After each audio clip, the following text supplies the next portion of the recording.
Momento de ir a nuestro reportaje. El prestigioso sitio web Rare and Historical Photo publicó fotografías de los orígenes de una serie de monumentos a nivel mundial. Nos preguntamos si en Chile existe un patrimonio fotográfico parecido. A pulso logramos ubicar los registros de la Torre Entel, del Metro, del Estadio Nacional y del primer edificio verde de América Latina. Hablamos con sus arquitectos, trabajadores, testigos de la época para conocer cómo se formó el Santiago moderno. El reportaje es de Jordan Hopia y de John Castillo. Son los inicios de lugares emblemáticos de Santiago. Es impresionante este estadio, ¿eh? Fíjate, para el año 38 era una cosa fabulosa. Claro, y era el punto de referencia. Todo el mundo sabía a tantas cuadras de la Torre Entel, para allá, para acá. Un viaje en el tiempo. El metro era una novedad, era la niña bonita de la ciudad. Santiago está cambiando, la década de los 70 fue una época de concreción, de realizaciones que se venían pensando desde los 40. El sueño de Chile por convertirse en un país moderno. El riesgo se lo había hecho en ninguna parte del mundo, esta cuestión, hacer un edificio de esta altura.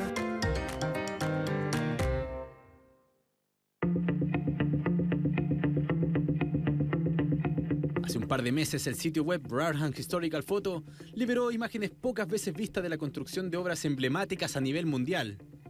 Así lucían, por ejemplo, la Estatua de la Libertad y la Torre Eiffel en sus comienzos. Quisimos replicarlo en Santiago y viajamos en el tiempo buscando a quienes fueron protagonistas de la historia. Son ellos, el testimonio vivo, quienes nos relatan cómo se gestaron nuestras obras.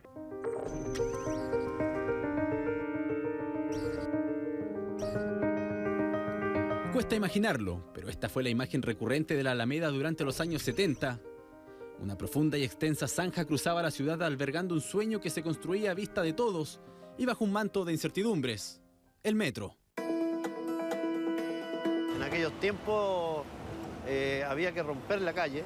Todo esto que estábamos viendo hoy día acá, se hacía un socavón grandote de unos 30 metros de ancho y de unos 15 de profundidad. Todas esas tierras se sacaban, se llevaban a otro lado, se hacían unos murallones en los costados y después de eso se tapaba con vigas que se traían prehechas de otra parte y así se iba construyendo el túnel. Un socavón que comenzó a desprender la tierra de la Alameda desde 1969 y que vino a generar un quiebre en todos los esquemas de la ciudad. Fue una tremenda operación de ingeniería con muchas molestias y con muchos problemas en el desarrollo de la ciudad. Y durante, yo diría, casi 7, 8 años estuvo detenido efectivamente el tráfico y problemático en lo que es el actual eje Alameda. Pero eso fue subsanado luego con el funcionamiento mismo del metro. Por entonces un Chile polarizado vivía años complejos, pero Santiago quería estar a la vanguardia en materia de transporte público. Y a pesar de que el país parecía detenerse tras el golpe de Estado del 73, las obras del metro avanzaban a paso firme. Antes había muchos desvíos de tráfico. Cuando habían huelga era espectacular para los huelguistas porque tenían piedras ahí a la mano. Creo que lo que más le llamaba la atención a la gente era ¿cómo se llama? Que después de ese hoyo que vieron, una vez que estaba tapado y bajaban, se encontraban que había un metro funcionando.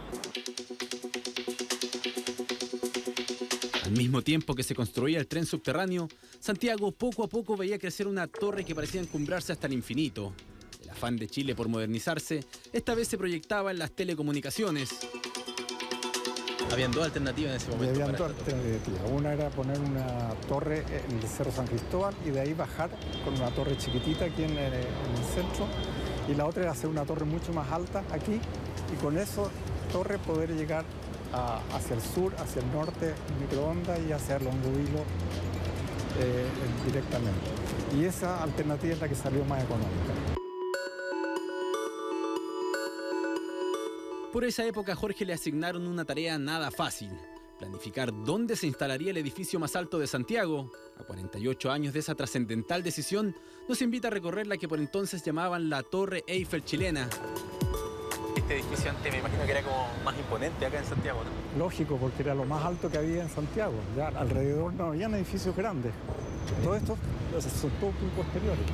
O sea, esto era Claro. la torre La o torre. el edificio. de Claro, y Santiago. era el punto de referencia. Todo el mundo sabía a tantas cuadras de la torre Entel, para allá, para acá. Todo el mundo se ubicaba por la torre. La torre, claro, era el punto importante. Viene a cambiar esta idea de la altura en un país que está acostumbrado más bien a alturas más bajas por razones de los terremotos y todo eso. Pero además viene a instalar una lógica que ya ocurría en otras ciudades del mundo, que tienen como ícono de la ciudad torres de antena, en el fondo de telecomunicaciones, también marcando de alguna manera el rol y la preponderancia en la economía, en la vida social que juega las comunicaciones. Representaba lo que venía a futuro en el sentido de tener comunicaciones y unir las comunicaciones de norte a sur. Jorge se mueve por estos 127 metros de altura como si fueran parte de su casa. Fue testigo de los 4 años que tardó la torre en ser construida. Y en cada piso hace una pausa para viajar en el tiempo. Había toda clase de especulación. O sea, hay muchos críticos que decían, ¿para qué gastan plata en cosas que no sirven? Hasta otros que decían que era el mejor negocio que podía haber hecho Entel. Y de hecho es así, porque el principal negocio de Entel en su inicio fueron las comunicaciones internacionales. Jorge se emociona al recordar el día en que la torre de concreto y terminada en acero fue inaugurada. El 30 de agosto de 1974 marcaría un antes y un después en los edificios chilenos. Entonces se llenó esto de antenas. Nunca pensamos que iban a haber tantas. ¿Le llena de orgullo ver la torre hoy día, 40 años después? No, claro, pues, es hermoso esto. Muy hermoso.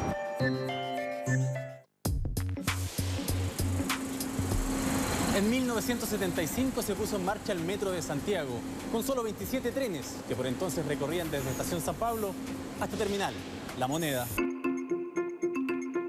Pero la puesta en marcha no fue nada fácil. Antes se debían trasladar los trenes provenientes de Francia y capacitar al personal en esta nueva experiencia. Así desembarcaban los carros en el puerto de San Antonio y luego eran trasladados por vía férrea a la capital. Vicente fue protagonista de esta hazaña. Ahí entraban los camiones y descargaban los coches en una rampla que había y los traíamos con un carro que los tiraba como una especie de locomotora y aquí los armábamos.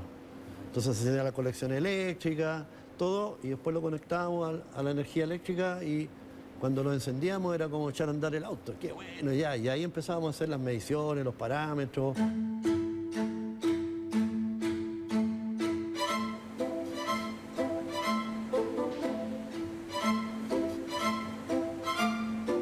La mantención del metro estaba en manos de un joven supervisor. Vicente tenía el desafío de mantener en orden la tecnología del más alto estándar de América Latina.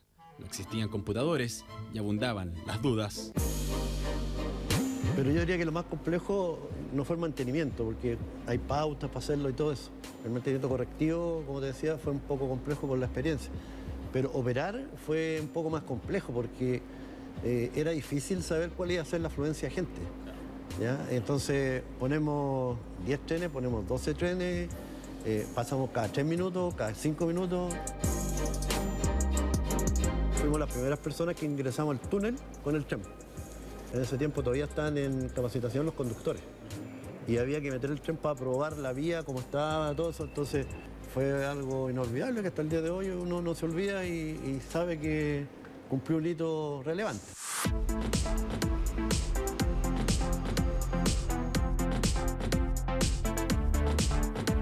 Fue la gran realización del presidente Jorge Alessandri, una obra gruesa en medio de las chacras que tardó solo un año en ver la luz, pero que a lo largo del tiempo estaría cargada de historia y relevancia. La gente decía, ¿por qué hacen una cosa que nunca lo van a poder llenar?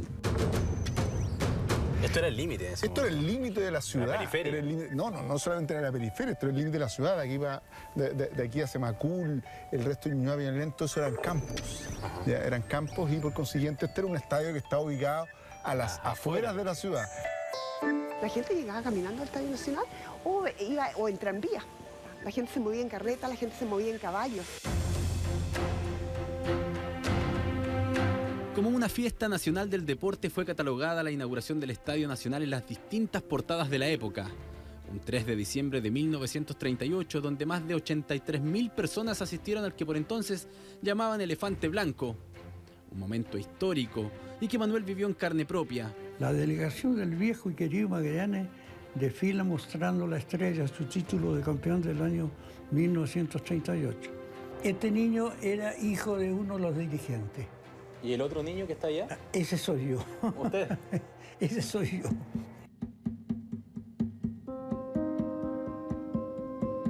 Esa tarde el estadio se vistió de fiesta y Manuel, que militaba en las inferiores de Magallanes, desfiló junto a los más de 2.000 deportistas que se tomaron el Nacional. 80 años después vuelve a pisar la misma cancha para rememorar ese instante mágico de su infancia. No, bonito, porque la gente se reía, aplaudía, ¿ah? Porque cabros chicos, pues, te figuráis, tenía 12 años. ¿Qué decía la gente de este estadio? Porque uno lo ve y es gigante en el fondo. ¿Ah? Y era el mejor estadio, fíjate, de Sudamérica en ese tiempo. ¿Ah? El mejor estadio de Sudamérica. Claro, era el más moderno. ¿Ah? El día de la inauguración no hubo fútbol, pero la tarde siguiente Colo-Colo y San Cristóbal de Brasil animaron un amistoso que culminó con un 6-3 a favor del equipo nacional. Manuel solo tenía 12 años, pero hoy, a sus 91, los recuerdos permanecen intactos. Es impresionante este estadio, ¿ah? Fíjate, para el año 38 era una cosa fabulosa, pues ahora es fabuloso. Yo podría jugar, fíjate, pichanguear un poco. Había un partido, haberme jugado un rato.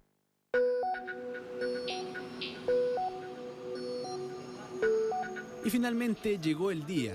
Después de largos años de trabajo, el 15 de septiembre de 1975, a las 11 de la mañana, el metro se puso en movimiento. Esta vez, con pasajeros a bordo. Todo el mundo estaba contento, estaba feliz.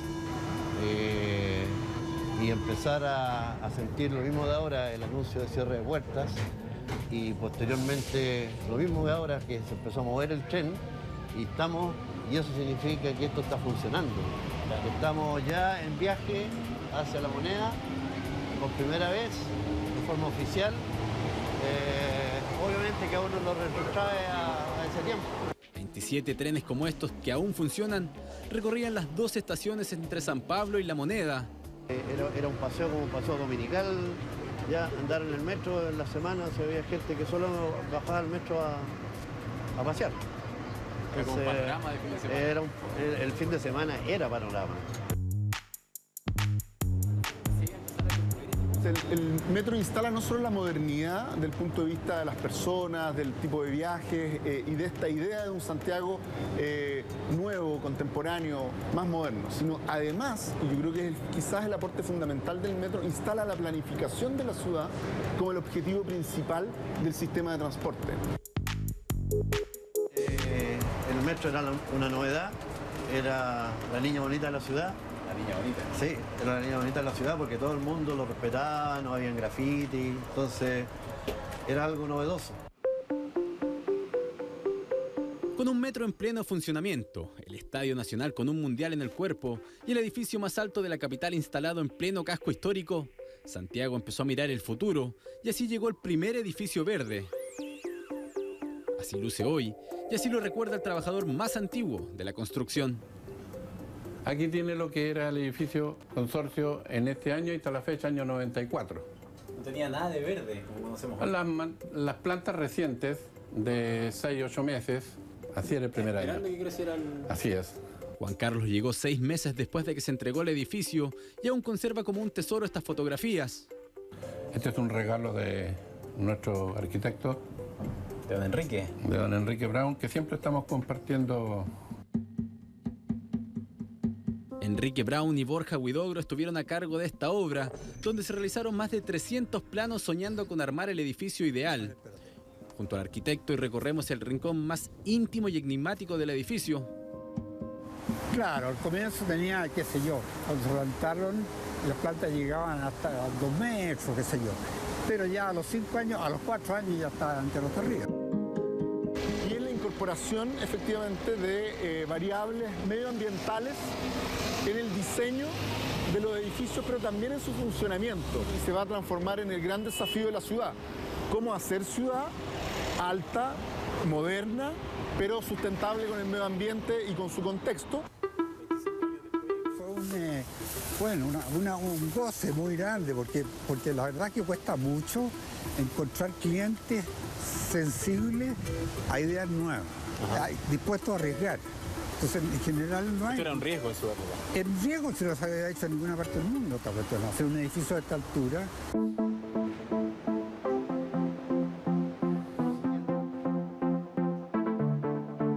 Es la modernización de Santiago en sus distintas épocas y en el relato de quienes lo vivieron de manera más íntima. Una conexión con la ciudad que hoy pareciera estar desvalorada por las nuevas generaciones y que Vicente, Manuel, Enrique y Jorge quisieran detener en el tiempo.